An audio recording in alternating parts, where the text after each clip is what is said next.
The grand conclave chamber hung in the cold black between stars, a giant silver sphere humming with power. Inside, the air buzzed with tension.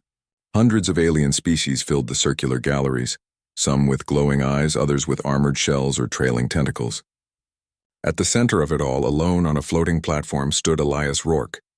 He wore a simple gray uniform, no armor, no weapon, just a human, small and quiet, facing the most powerful council in the galaxy. Above him, hovering in a ring of blue light, was Vexus the Unblinking. Vexus was tall, made of smooth crystal that shifted colors with every word. Their voice did not come from a mouth. It echoed directly into the minds of everyone present, sharp and cold like ice cracking. "Human Envoy," Vexus said. "You stand accused of breaking the Prime Accord. Your species deployed forbidden weapons during the Krell border skirmish. You have no fleet, no allies, no right to speak here. Yet you came anyway." Elias did not look away. He stood straight, hands at his sides. His eyes were calm, his breathing steady. Around him, alien envoys whispered in dozens of languages. Some hissed. Others pulsed with anger. They expected fear. They expected begging. But Elias gave them neither. "We did not break the accord," he said, his voice clear and strong. "The Krell attacked our colony on Epsilon 9 without warning. They killed over 2,000 civilians. Men, women, children. We warned them to stand down. They fired again. We responded with what we had." "You used quantum disruption pulses," Vexus replied. "Weapons banned for 5,000 cycles. Weapons that unravel matter at the atomic level. You turned a Krell warship into dust." "We used what saved our people," Elias said. "The Accord says all species have the right to self-defense. Even humans." A ripple of shock moved through the chamber. No one had ever quoted the Accord back to the Council like that. The Council made the rules. No one reminded them of them. Vexus's crystal form darkened to deep violet. "Your arrogance is your final crime. You think your tiny world matters. Earth is a speck, a footnote. You have no history among the stars, no legacy. You are new, loud, dangerous." Elias smiled slightly. It was not a happy smile. It was the kind of smile someone gives when they know something others don't. "You're wrong," he said softly. "We've been watching you for a long time, listening, learning. You think we're primitive because we don't wear armor or ride on light beasts. But we build things you can't see. We plan in silence. And we remember every slight." The chamber grew still. Even the hum of the walls seemed to pause. Vexus raised a crystalline arm. "Enough. The verdict is given. Elias Rourke, Envoy of Earth, you are sentenced to neural erasure. Your mind will be unmade. Your memories scattered. You will cease to exist, not in body, but in soul. Let this be a lesson to all minor species. Defy the Council, and you will be unmade."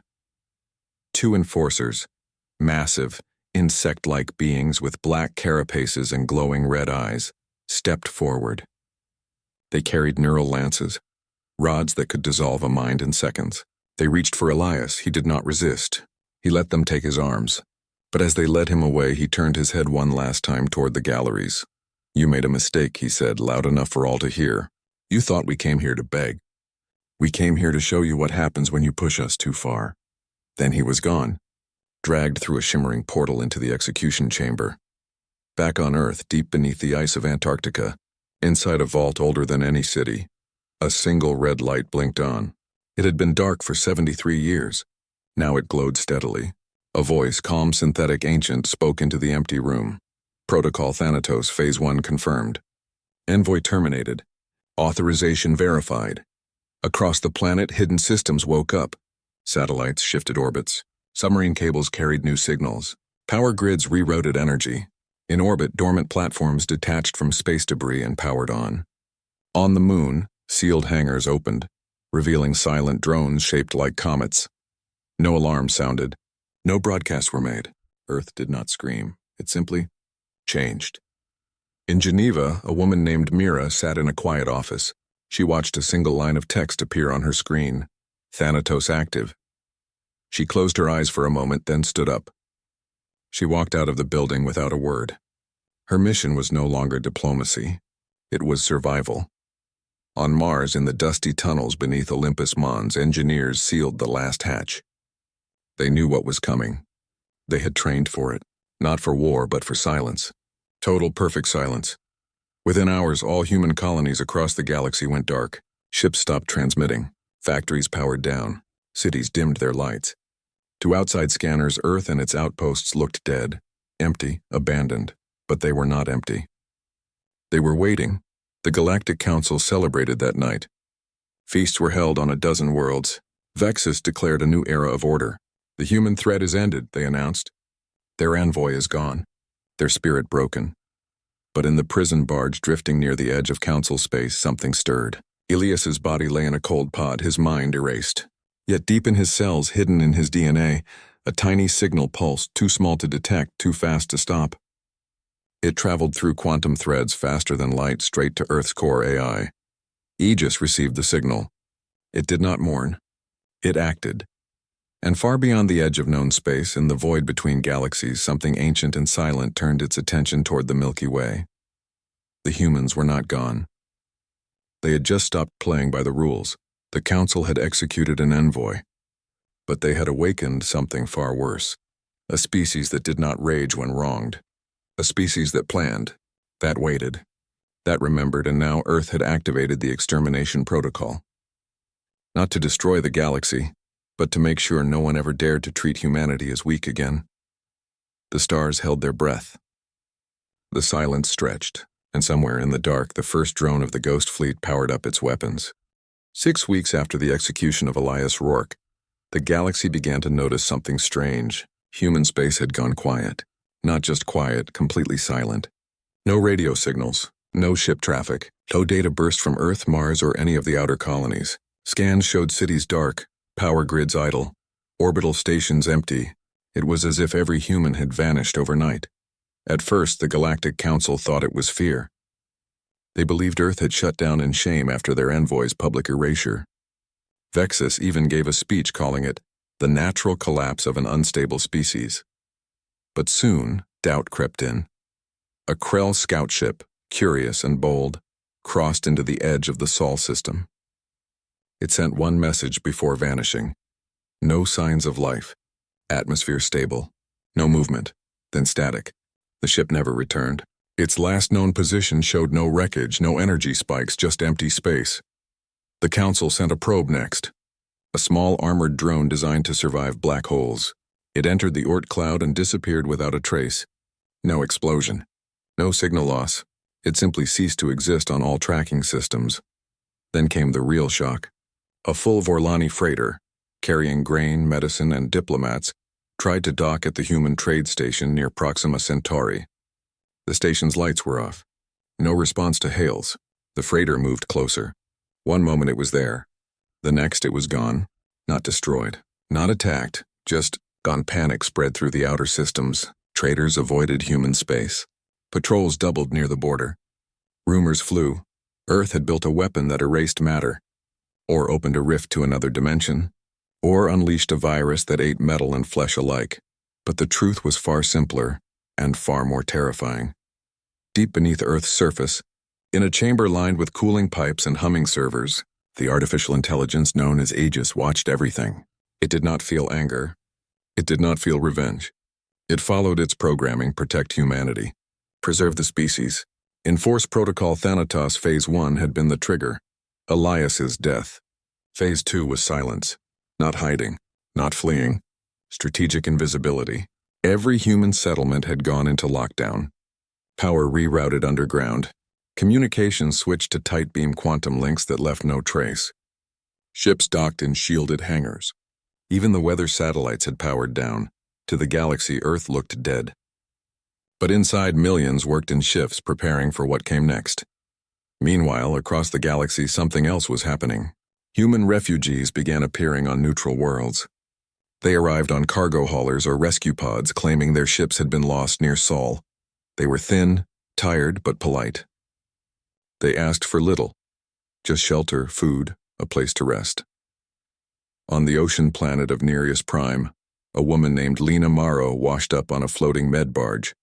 She wore a torn flight suit with faded Earth insignia. She spoke softly, moved gently. The local Galorn medics took her in. She helped treat sick children, fixed broken scanners, and never asked for payment. What they didn't know was that every night while the city slept, Lena slipped into the planetary data hub. Hidden in her wristband was a micro-drone no larger than a grain of sand. It crawled through vents, found the main server, and released a cloud of nanites, tiny machines that copied security codes, mapped defense grids, and planted dormant commands. She wasn't alone. On the desert world of Caris, a human engineer named Joran repaired water purifiers for free. In the orbital slums of Viridian Station, a young man named Tilo taught alien kids Earth songs while his shoes left behind invisible trackers that mapped patrol routes. These were not spies in the old sense.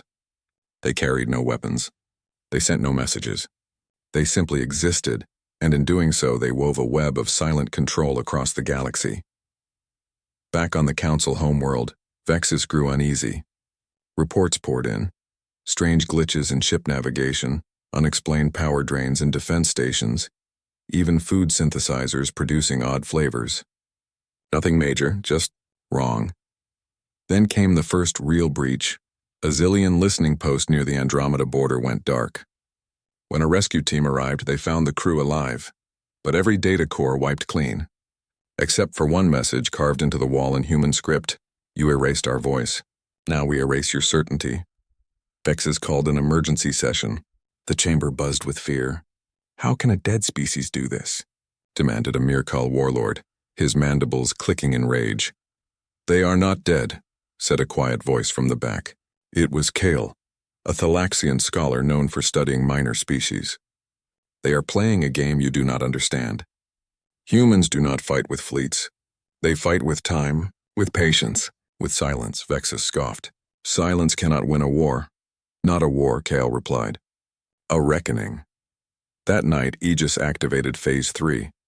Across human-controlled space, thousands of dormant platforms, hidden for decades inside asteroids, comets, and space junk, woke up. They had no engines that burned fuel, no hulls that reflected radar. They ran on zero-point energy drawn from the vacuum of space itself. Their weapons were not lasers or missiles, but focused gravity pulses that could collapse a ship's structure without a sound. This was the Ghost Fleet. Not a navy. Not an army. A network, invisible, everywhere. The first strike came without warning. A Council supply convoy carrying food and fuel to the outer rim blinked out of existence near Proxima Centauri. No distress call, no debris. Just empty space where 3 massive freighters had been. Then a Krell battle group vanished while patrolling near Sirius.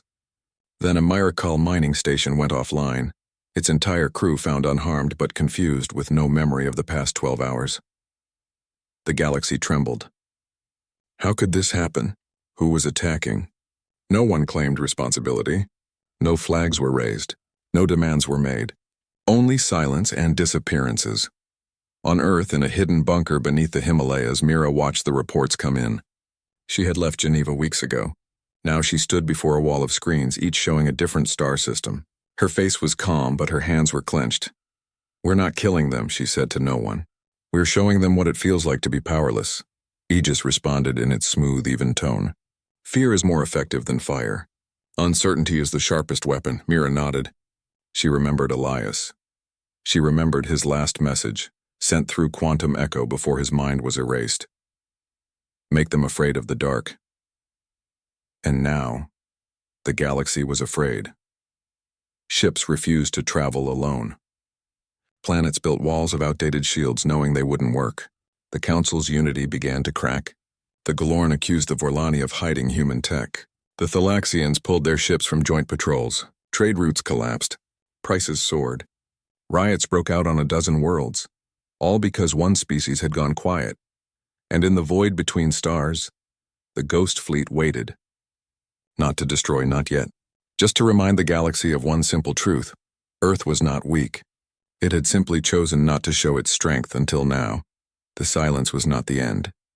It was the beginning. And somewhere in a derelict prison barge drifting through dead space, the last echo of Elias Rourke's DNA sent one final pulse, activating a hidden program inside every Council ship that had ever docked at a human port. The infiltration had already begun. The disappearances kept coming. One by one, Council assets blinked out of existence like candles snuffed in the wind. A Vorlani supply convoy near Proxima Centauri vanished without a trace. A Zillion listening post on the edge of the Andromeda Rift went dark, its crew found alive but with no memory of the last 12 hours. Then came the worst blow, a full Council armada, 300 warships strong, assembled to retake control of the Sol border, simply ceased to exist halfway through its jump sequence. No explosion, no debris field, just empty space where a fleet had been. Panic spread faster than any virus. Worlds that once mocked Earth now shuttered their ports. Captains refused to sail alone. Planets poured resources into outdated shield grids, knowing deep down they wouldn't work. The Galactic Council, once a symbol of order, now looked weak and blind. Vexus called emergency sessions daily, but no one had answers. Scans showed nothing. Sensors detected no weapons fire, no energy surges, not even gravitational ripples. It was as if the ships had never been there at all. But on Earth, deep in the Himalayan command bunker, Mira watched it all unfold on silent screens. She didn't smile. She didn't gloat. She simply nodded, as if confirming something she'd always known. "They're starting to understand," she said. Beside her, the voice of Aegis echoed softly through the chamber. "Phase 3 is complete. The Ghost Fleet has demonstrated its reach. Now they fear the void." The Ghost Fleet was not a fleet in the traditional sense. It had no motherships, no admirals, no battle formations. It was a network. Thousands of dormant drone platforms hidden for decades inside asteroids, comets, and even cosmic dust clouds. Powered by zero-point energy drawn from the fabric of space itself, they required no fuel, made no noise, and left no signature. Their weapons were not missiles or lasers, but focused gravity pulses that could collapse a ship's molecular structure in less than a second. One moment a vessel was there. The next it was gone, reduced to harmless particles scattered across the void. Humanity had never built a navy to match the Council's. Instead, they had built something smarter, a weapon that could not be seen, could not be tracked, and could strike anywhere, anytime, and now it was awake. On the ocean world of Nereus Prime, Lena Morrow finished her work. For weeks she had posed as a refugee medic, healing sick children and fixing broken scanners. But every night while the city slept, she had been uploading silent commands into the planet's defense grid. Now the final piece was in place. She stood on a high balcony overlooking the glowing blue city. The wind carried the scent of salt and alien blossoms. Below, patrol ships circled the sky, their hulls marked with Council insignia. Lena touched her earpiece. "It's ready," she whispered. Aegis responded instantly. "Execute." Across the planet, every orbital defense cannon, once loyal to the Council, turned slowly in the sky. Their targeting systems, rewritten by Lena's nanites, locked onto the nearest Council patrol. Not to destroy, not yet. Just to aim. The message was clear. Even your allies are no longer yours. Similar scenes played out across the galaxy. On Carice, Joran triggered a hidden code in the water purification network, causing every Council-linked data terminal to display a single image. Earth's blue marble, floating in black space with the words "We remember" beneath it. On Viridian Station, Tilo's trackers activated, rerouting all security drones to block Council enforcers from entering human sectors. The infiltration was complete. Humanity had not invaded. They had simply reminded the galaxy that they had been everywhere all along. Back in the Grand Conclave chamber, Vexus faced open rebellion. The Mirkal warlords demanded immediate war. The Galorn accused the Thalaxians of secretly aiding Earth. The Vorlani threatened to leave the Council entirely. Unity, once the Council's greatest strength, was crumbling. How can a species with no fleet do this? Vexus thundered, their crystal form flickering with rage. "Because they never needed a fleet," replied Kale, the Thalaxian scholar, his voice calm. "They built something better. Something you cannot fight because you cannot see it." Vexus refused to believe it. They ordered a full mobilization, every loyal ship, every weapon, every soldier to gather at the Sol border. This time they would not send scouts. They would send annihilation. But as the armada assembled near the edge of human space, something strange happened. Half the ships refused to jump. Their crews stood frozen at their stations, eyes glazed, hands limp. Onboard AI systems reported no malfunctions, just a sudden, total loss of will to obey. The truth was worse than sabotage. It was reprogramming. For months, human refugees had been moving through Council ports, hospitals, and shipyards. They carried no bombs, no viruses, just nanites, microscopic machines that entered through air filters, water lines, even skin contact. Once inside a host, they lay dormant until activated. Now they whispered new commands into neural implants and ship cores. Do not obey. Do not attack. Stand down. The Council's own people were turning against it, not by choice but by design. Mira watched the chaos unfold from her bunker. She felt no joy, only resolve. They executed Elias to show the galaxy that humans were nothing, she said. Now the galaxy sees that we are everything. Aegis pulsed in agreement. Fear has taken root. Next comes choice. That night the Ghost Fleet struck again, but this time it left a message, a single Council freighter, carrying medical supplies to a war-torn colony, was allowed to pass through human space untouched. But when it arrived, its cargo hold contained not medicine, but a small data crystal. Inside was a recording. Elias Rourke's voice, clear and calm, speaking from beyond the grave. You erased my mind, he said. But you could not erase our will. We do not seek your destruction. We seek your respect. Choose wisely. The recording spread like wildfire. Some called it a trick. Others wept. For the first time, many in the galaxy began to wonder, had the Council been wrong? Vexus ordered the recording destroyed. But it was too late. It had already been copied 1,000,000 times. In the silence that followed, the Ghost Fleet did not strike again. It simply waited, hovering in the dark, watching, ready, and deep in the void, near a dead moon orbiting a black hole, a single human shuttle powered up its engines. Inside, Mira prepared for her next move. The war was not over, but the balance had shifted. Humanity was no longer the hunted. They were the hunters, and the galaxy would soon learn the difference. Fear had taken root in the heart of the Galactic Council, and from that fear grew something worse: doubt. What had once been a united front of 1,000 species now cracked under the weight of suspicion. The Myrkul accused the Galorn of hiding human technology. The Vorlani refused to share patrol routes. The Thalaxians withdrew their ships entirely, sealing their borders with ancient energy shields. Trade between member worlds slowed to a crawl. Planets that once celebrated Council unity now whispered in shadows about betrayal and hidden enemies. Vexus the Unblinking stood alone in the grand conclave chamber, their crystalline form dimmed with exhaustion. The glowing galleries that once roared with voices were now half empty. Many envoys had stopped attending. Others sent silent holograms that offered no opinions, only silence. The Council was dying, not from war but from within. And still the Ghost Fleet struck without warning. Not with fire, but with precision. A Krell weapons depot near Sirius vanished. A Myrkul communications hub went dark, its data cores wiped clean except for one phrase etched in human script. You judged us without knowing us. Even Council supply lines to loyal colonies began to fail. Ships arrived empty. Food turned to dust. Medicine lost its potency. It was as if reality itself bent against them near human space. But the most terrifying part was this: Earth never claimed responsibility. No broadcasts, no demands, no threats, only silence, and the slow, steady unraveling of everything the Council had built. On Nereus Prime, Lena Morrow walked through the city like a ghost. She no longer wore her medic's coat. Now she moved unseen, slipping through service tunnels and abandoned data hubs.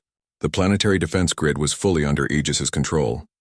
Every cannon, every sensor, every drone answered to Earth's silent will.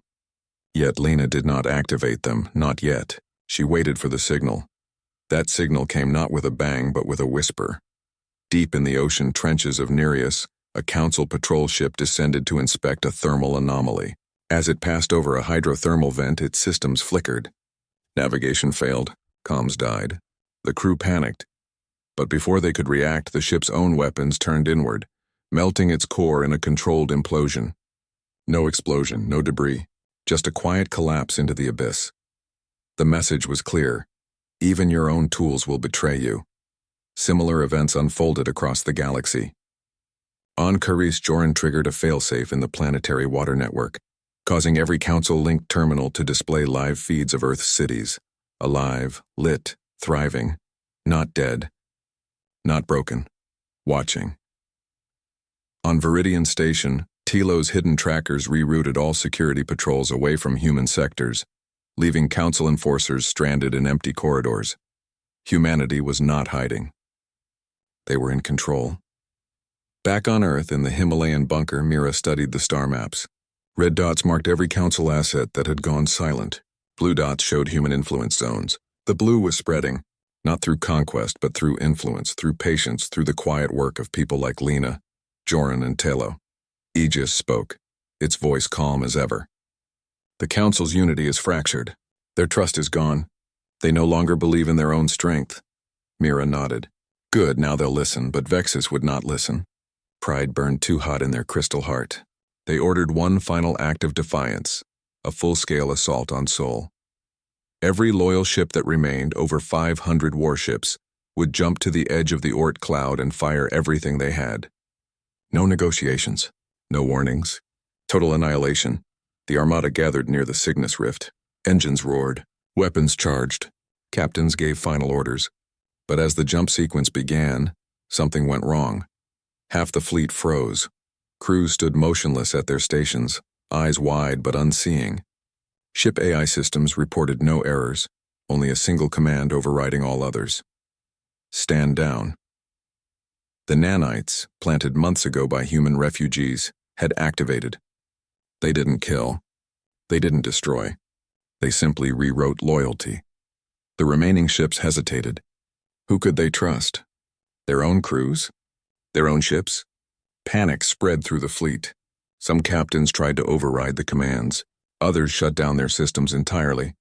The armada, meant to be the Council's final show of power, broke apart before it even reached human space. Vexus watched it all from the conclave chamber, their form flickering with rage and disbelief. How? They whispered. How can they be inside us? Kyle, the Thalaxian scholar, stepped forward. His voice was quiet but firm. You thought humans were weak because they asked for peace, but peace was their weapon. While you built fleets, they built trust. While you gave orders, they gave help. And in that help, they placed their seeds. Vexus turned on him. You side with them? I side with truth, Kale replied. The humans never wanted war. They wanted respect. And you gave them a reason to show you what happens when you deny it. That night, the last loyal council ship near Sol sent a final transmission before vanishing. It was not a distress call. It was a recording. Elias Rourke's voice, calm and clear, speaking from beyond the grave. You erased my mind, he said. But you could not erase our will. We do not seek your destruction. We seek your respect. Choose wisely. The recording spread faster than any virus. It played in marketplaces, in war rooms, in children's learning pods. Some wept, some raged. But many began to wonder, had the Council been wrong all along? On Earth, Mira prepared for the next phase. She boarded a small shuttle, painted black, with no markings. Its destination, a dead moon orbiting a black hole on the edge of known space. There she would wait, and when the time came she would speak, not as a refugee, not as a soldier, but as humanity's new voice. The war was not over, but the old rules no longer applied. The galaxy had learned one hard truth. When pushed too far, humanity did not scream.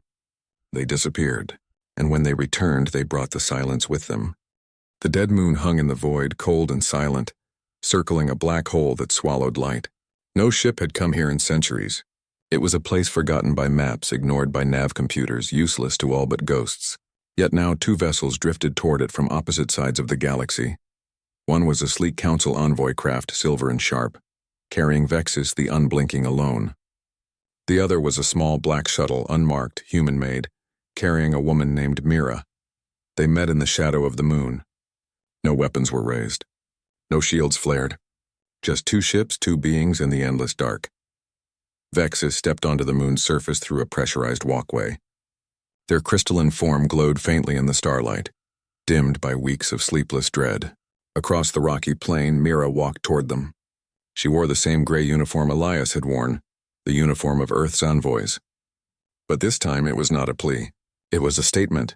You called us, Vexus said, their voice echoing in Mira's mind. Why here? Why now? Because no one is watching, Mira replied. Her voice was calm, clear, and carried no fear. No cameras. No recorders, just us. And the truth, Vexus studied her. Your ghost fleet has crippled our supply lines. Your agents have turned our people against us. You have shown us fear. What more do you want? Mira stopped a few meters away. She held out a small data crystal. Not fear, respect, and a choice. Vexus took the crystal. Inside was a single document, simple, direct, written in every major galactic language. It listed 3 terms. First, full recognition of Earth as a sovereign power equal to any council member. Second, reparations for every human life lost in the Krell attack and every colony damaged by council sanctions. Third, a permanent human seat on the Galactic Council with full voting rights. No tricks? Vexus asked. No tricks, Mira said. Accept these terms and the Ghost Fleet stands down. The nanites deactivate. Trade resumes. Peace returns. And if we refuse? Mira looked past Vexus toward the black hole behind them. Then we finish what we started. Not with fire. Not with hate. But with silence. We will dismantle every artificial structure in council space. Peacefully, completely, without loss of life. Stations, ships, cities, all return to dust. You will be left with nothing but your pride and your empty stars. Vexus was silent for a long time. The wind howled across the moon's surface, though there was no air to carry it, just the hum of gravity and time. You would erase everything we built? They finally asked. We would give you a chance to build something better, Mira said. You executed our envoy because you thought we were weak. But weakness isn't measured by fleet size or ancient history. It's measured by the courage to listen, and you failed that test. Vexus remembered Elias's last words.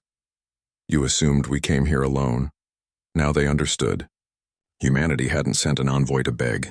They'd sent a mirror to show the council its own arrogance. The crystal pulsed softly in Vexus's hand. They could destroy it, return to the conclave, declare total war. But they knew the truth. The council was already broken. Its people doubted. Its systems betrayed. Its unity gone, and Earth. Earth was not going away, I accept, Vexus said. Mira nodded. She tapped a command into her wristband. Across the galaxy, the Ghost Fleet powered down. On Nereus Prime, Lena Mara watched as the orbital cannons returned to standby. On Caris, Joran smiled as water purifiers resumed normal function. On Viridian Station, Tilo deleted his trackers and walked into the crowd. Just another face in a healing galaxy. Back on Earth, Aegis logged the treaty. It did not celebrate. It simply updated its mission parameters. Protect humanity. Maintain peace. Prepare for the next threat. Because Aegis knew what humans knew. Peace was not the end. It was a pause, a breath, and in the vast dark between stars, new dangers always waited. Vexus turned to leave, but Mira spoke one last time. Tell them this, she said. We don't want to rule the galaxy. We just want a seat at the table. And if anyone tries to take it from us again, we won't send an envoy next time. We'll send silence. Vexus boarded their ship without another word. As it jumped away, Mira stood alone on the dead moon looking up at the stars. Somewhere out there, Elias's name would never be spoken in the conclave again, but his sacrifice had changed everything. Earth was no longer a footnote. It was a force, and the galaxy would never forget. Far beyond the edge of known space in the void between galaxies, the ancient thing that had turned its attention toward the Milky Way weeks ago now drifted away. It had watched. It had learned. And it had decided humanity was not prey. Humanity was something else entirely. Back on Earth, cities lit up again. Ships left orbit. Children played under open skies. Life returned, but not as it was. It was stronger, wiser, ready. The extermination protocol was deactivated, but its memory remained. A warning, a promise. Never again would humanity be treated as weak. Never again would their voice be erased. And in the quiet hum of servers beneath the ice, Aegis began its next task, watching the stars and waiting.